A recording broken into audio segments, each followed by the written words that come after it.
Spirit, spirituality, faith, and religion. 4 words, entire lifetimes of confusion. For years, I treated those words as a multiple choice test where all the answers felt slightly wrong. You're on this channel, so you probably know where I landed. But before you land anywhere, you need some kind of map, or at least a rough sketch that says you are, well, somewhere. So here's a fast philosopher-approved version of those 4 mesmerizing words. No fluff and full honesty, I debated this with AI. Spirit is, according to Plato, your immortal core. To Aristotle, it's your life force. For both, it's the part of you that isn't physical and refuses to be neatly explained. On spirituality, William James explained it as inner meaning and awe. To Jung, spirituality was the exploration of your hidden psyche. For Rumi, love dissolving the ego equaled spirituality. For all, it's about an inner journey for which there is no map, just moments of clarity and confusion. Faith for Kierkegaard was trust beyond logic. Kant believed trust in a moral truth equaled faith.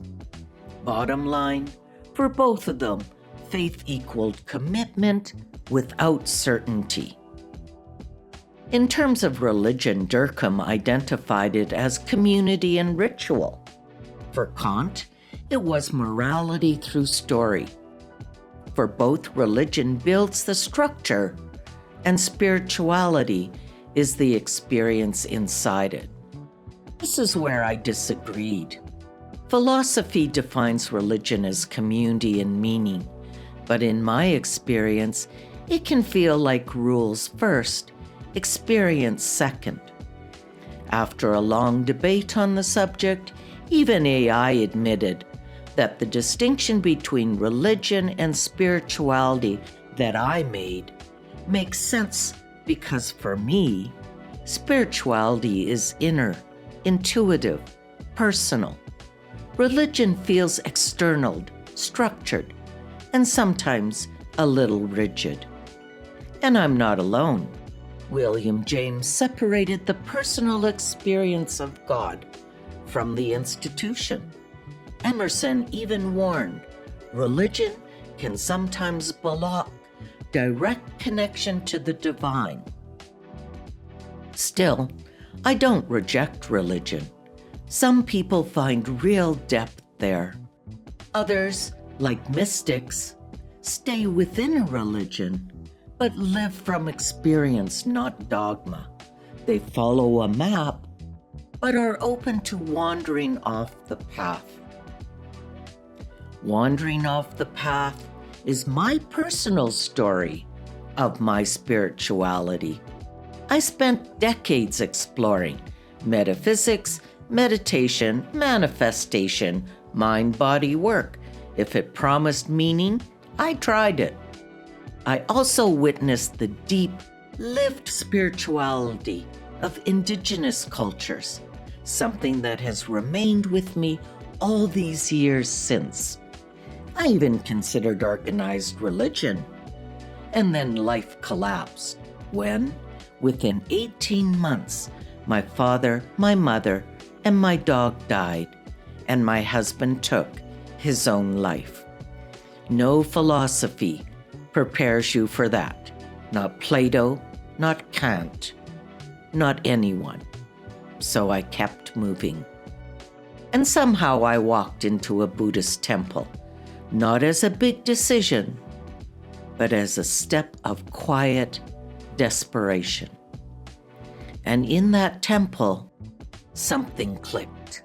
Jodo Shinshu Buddhism aligned with how I saw the world and offered something practical as well. How to live, not just what to believe. Well, when you listen to Buddhism's teachings, that is. This is the faith I've committed to. But my spirituality, it's still deeply personal, a mix of intuition, reflection, experience, and a little mystery. It's not rigid, not fixed, just open. And sometimes it's in direct contrast to the tenets of Shinshu Buddhism. And that's okay.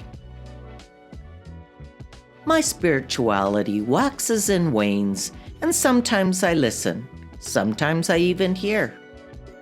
And other times, well, not so much. But that sense of connection to something greater than myself is never gone. It shows up everywhere, in nature, in my creativity and my artistic practice, and oddly, in my solo travel. Because when you're alone in a new place, everything is stripped back to awareness.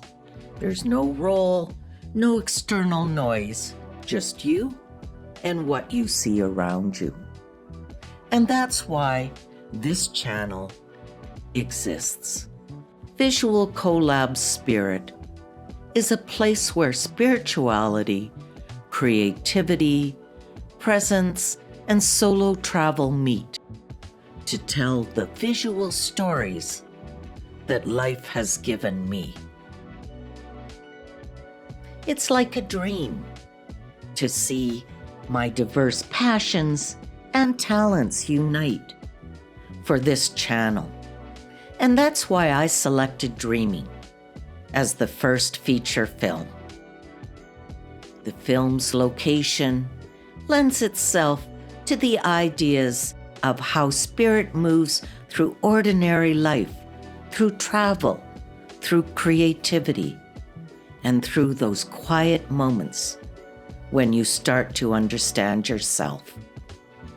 And behind all of this is a simple truth.